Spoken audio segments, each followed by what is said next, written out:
সালামু আলাইকুম এভরিওয়ান, কেমন আছেন সবাই? mdnipuAhmed চ্যানেলে আপনাকে স্বাগতম।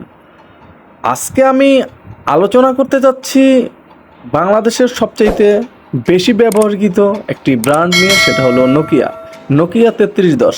আজকে আমি আপনাদেরকে জানাবো যে এই ফোনটি আপনি কোন কালারটা কিনবেন এবং এই ফোনটি স্পেসিফিকেশন কী কী ছিল এবং এই ফোনটির ডিজাইন এবং লুক, তাছাড়াও থাকছে আরও অনেক বিস্তারিত আলোচনা। আশা করি ফুল ভিডিওটা দেখবেন কোনো প্রকার না টেনে। চলুন তাহলে আর দেরি না করে শুরু করা যাক। আর হ্যাঁ, আমার নতুন বন্ধুরা চ্যানেলটা অবশ্যই একটা সাবস্ক্রাইব করে দিয়ে বেল আইকনটা বাজিয়ে দেবেন, কারণ প্রত্যেক দিন নতুন কিন্তু একটা করে ভিডিও পেয়ে যাবেন গ্যাজেট সম্বন্ধে। প্রথমে যদি আমি এই ফোনটির লুক এবং ডিজাইন নিয়ে কথা বলি, তাহলে বলতে হবে যে এই ফোনটির কিন্তু ফ্রন্টে ইউজ করা আছে গ্লাস এবং এর রেয়ার প্যানেলে কিন্তু সম্পূর্ণ প্লাস্টিক বিল্টের একটা ফোন এটি। এই ফোনটিতে কিন্তু আমরা মাইক্রো সিম ইউজ করতে পারবো এবং ফ্ল্যাশ লাইট ইউজ করা যাবে। তাছাড়াও 1200 মিলি অ্যাম্পিয়ারের ব্যাটারি দেওয়া আছে, যেটা চার্জ থাকবে অনেক সময়। এই ফোনটির ওজন কিন্তু মাত্র 88 গ্রাম এবং এর যে আপনার থিকনেস সেটা থাকছে 13.4 ন্যানোমিটার। এই ফোনটি কিন্তু আমরা বেশ কয়েকটি কালার ভেরিয়েন্টই পেয়ে যাব, ইয়েলো, রেড, ব্ল্যাক, ব্লু, বেশ আরও ছায়া কালারও আছে, অনেক আপনার কালারে আমরা কিন্তু এই ফোনটি পেয়ে যাব। তাছাড়া ফোনটির বক্স কন্টেন্ট হিসেবে কিন্তু ছিল একটা ইউএসবি চার্জার এবং থাকছে একটা 1200 mAh ব্যাটারি এবং এতে কিন্তু একটা হেডফোন পাচ্ছেন গিফট হিসেবে এবং থাকছে তো ওয়ারেন্টি কার্ড, অবশ্যই 1 বছরের একটা ওয়ারেন্টিও পাবেন কিন্তু এই ফোনটিতে। এই ফোনটিতে কিন্তু ব্যবহার করা আছে 2.4 ইঞ্চ টিএফটি ডিসপ্লে, যার রেজুলেশন ছিল 240x320 পিক্সেল। এই ফোনটিতে কিন্তু আমরা 256 MB র্যাম এবং 512 MB স্টোরেজ পেয়ে যাচ্ছি। এছাড়াও এই ফোনটিতে কিন্তু আমরা 32 GB extra memory card use করতে পারবো। তাছাড়াও কিন্তু কল রেকর্ড করারও বিশেষ সুবিধা থাকছে। এই ফোনটিতে কিন্তু 2 মেগাপিক্সেলের ক্যামেরা ব্যবহার করা হয়েছে এবং সাথে এলইডি ফ্ল্যাশ লাইট কিন্তু পাচ্ছি আমরা এটা দিয়ে কিন্তু ভিডিও রেকর্ড করতে পারবো, কিন্তু সেলফি কোনো ক্যামেরা কিন্তু এটায় থাকছে না। এর সাউন্ড হিসেবে কিন্তু আমরা পেয়ে যাচ্ছি লাউড স্পিকার এবং 3.5 mm হেডফোন জ্যাক পেয়ে যাচ্ছি। কিন্তু কানেক্টিভিটি হিসেবে কিন্তু থাকছে radio, wifi, Bluetooth, USB, micro SB 2.0। এই ফোনটিতে কিন্তু ফিচার থাকছে অনেক, আপনার মেসেজ করতে পারবো এবং গেমস খেলতে পারবো এবং ইন্টারনেট ব্রাউজিং করতে পারবো, জাভা আছে কিন্তু এই ফোনটিতে। তাছাড়াও এই ফোনটিতে কিন্তু অডিও ভিডিও প্লেয়ার থাকছে। এই ফোনটির ব্যাটারি ক্যাপাসিটি নিয়ে যদি কথা বলি, সেক্ষেত্রে কিন্তু বলতে পারবো আপনি এই এক চার্জে কিন্তু এই ফোনটি দিয়ে আপনি একদম 5 থেকে 6 দিন চার্জ নিতে পারবেন।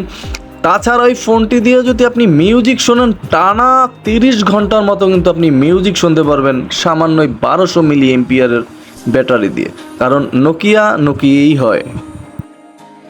এই ফোনটির সিম নিয়ে যদি কথা বলি, সেক্ষেত্রে কিন্তু আমরা মাইক্রো সিম ইউজ করতে পারবো। তাছাড়াও কিন্তু এই ফোনটি 4G সাপোর্টেড, 4G সিম কিন্তু আপনি ইউজ করতে পারবেন। এই ফোনটির প্রাইস নিয়ে যদি কথা বলি, এই ফোনটি কিন্তু প্রাইস বেশ ওঠানামা করেছে, কারণ দাম কমে কিন্তু এটার বৃদ্ধি পাচ্ছিলে। প্রথমে কিন্তু আমরা অনেকে 4500 টাকায় কিনেছি, 4800 টাকায় কিনেছি, এখন কিন্তু এটার প্রাইস 5600 টাকা।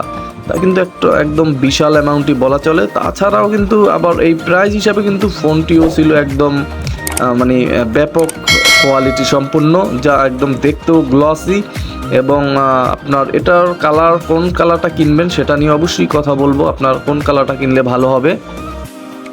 এই ফোনটির যে কালার সেটা কিন্তু আপনার যেটা রেড এবং যেটা ইয়েলো, এটা কিন্তু সম্পূর্ণ গ্লসি টাইপের করা হয়েছে। তাছাড়া যে আপনার অন্য আদার্স যে ফোনগুলো আছে সেগুলো কিন্তু ম্যাট ফিনিশিং রাখা হয়েছে। আপনার এই ফোনগুলো কিন্তু আপনি কিনলে কিন্তু একদম মানে ক্রাশবিহীন পাবেন, যা আপনি মোটামুটি একদম 3 থেকে 4 বছর ইউজ করার পর কিন্তু মোটামুটি একটু যদি হয়তো কালার উঠতে পারে বা কিছু, তার আগে কিন্তু নয়। আর যে ফোনগুলো ম্যাট ফিনিশিং সেটা কিন্তু আরও বেশি ইউজ করতে পারবেন আমি মনে করি। এখন কথা হচ্ছে, এত দামের একটা ফোন, এটার কিন্তু মার্কেটে বেশ নকল পণ্য পাওয়া যায়। আপনি কিভাবে অরিজিনাল ফোনটি চিনবেন? সেক্ষেত্রে আপনাকে আমি পরামর্শ দেবো যে আপনি হাতে নিলেই কিন্তু বুঝতে পারবেন যে আপনার অরিজিনাল যে ফোনটা, আমার হাতে যে ফোনটি দেখতে পাচ্ছেন এটা কিন্তু একদম অরিজিনাল যে ফোন সেটি। এটা কিন্তু একদম দেখতে গ্লসি টাইপের, আপনি হাতে নিলেই একদম একটা হ্যান্ডি ফিল করবেন। এবং এই ফোনটি কিন্তু একদম খুব স্মুথলিভাবে কিন্তু আপনার হাতে এঁটে যাবে। এবং যে ফোনটির যে কিপ্যাডটা, আপনি কিপ্যাড দেখেও চিনতে পারবেন। অরিজিনাল যে ফোনটি সেটার কিন্তু কিপ্যাড প্লাস্টিক বিল্টের হলেও সামান্য রাবার টাইপের হয়, আর যে ফেক ফোনটা সেটা কিন্তু রাবার টাইপের হয় না, সরাসরি প্লাস্টিকের হয়। এটাও কিন্তু একটা লক্ষণ এই ফোনটি আপনি অরিজিনালটা চেনার ক্ষেত্রে। তাছাড়াও অরিজিনাল যে ফোনটা সেটার যে কিপ্যাডগুলো সেগুলো কিন্তু একদম ফোনের সাথে অ্যাটাচড থাকবে, যা বাড়তি থাকবে না ফোন থেকে।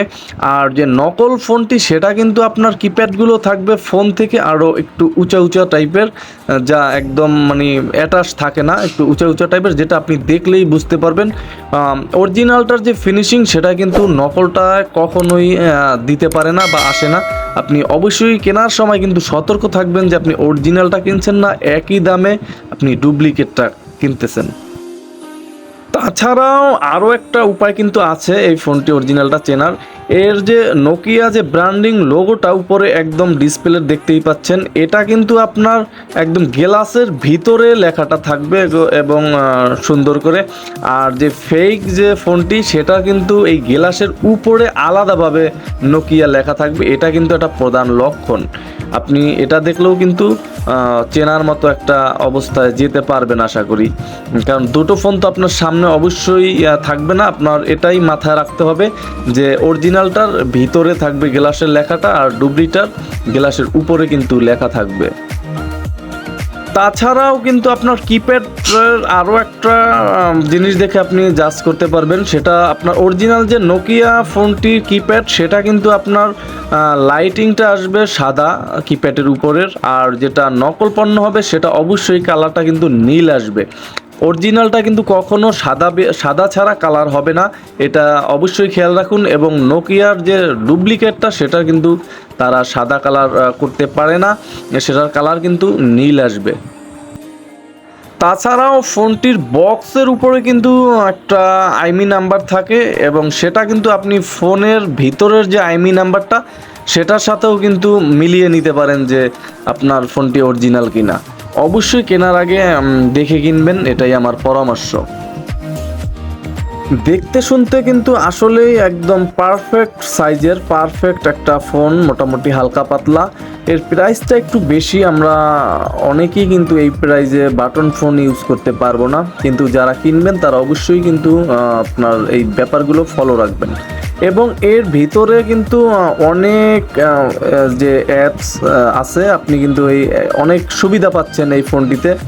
4G সাপোর্টেড, ওয়াইফাই, তারপর তাছাড়াও call recording, audio video player, সব মিলিয়ে আদার্স আরও অনেক অনেক অনেক ফিচারে কিন্তু ভর্তি এই ফিচার ফোনটি। আপনি চাইলেই কিন্তু এই ফিচার ফোনটি নিতে পারেন। অবশ্যই এই ফোনটির একটা নিশ্চয়তা পাচ্ছেন, সেটা আপনি লং টাইম বছরের পর বছর কিন্তু ইউজ করতে পারবেন এই একটি ফোন কিনে। তাছাড়াও এর পাচ্ছেন লং লাইফ, ব্যাটারি লাস্টিং, সব মিলিয়ে কিন্তু একদম ফাটাফাটি বলা চলে। এই ছিল আজকে নোকিয়া 3310 যে ফোনটি, সেটা নিয়ে বিস্তারিত আলোচনা। অবশ্যই ফোনটি যদি কিনেন নকল এবং অরিজিনাল দেখে কিনবেন, এটাই আমার পরামর্শ থাকবে।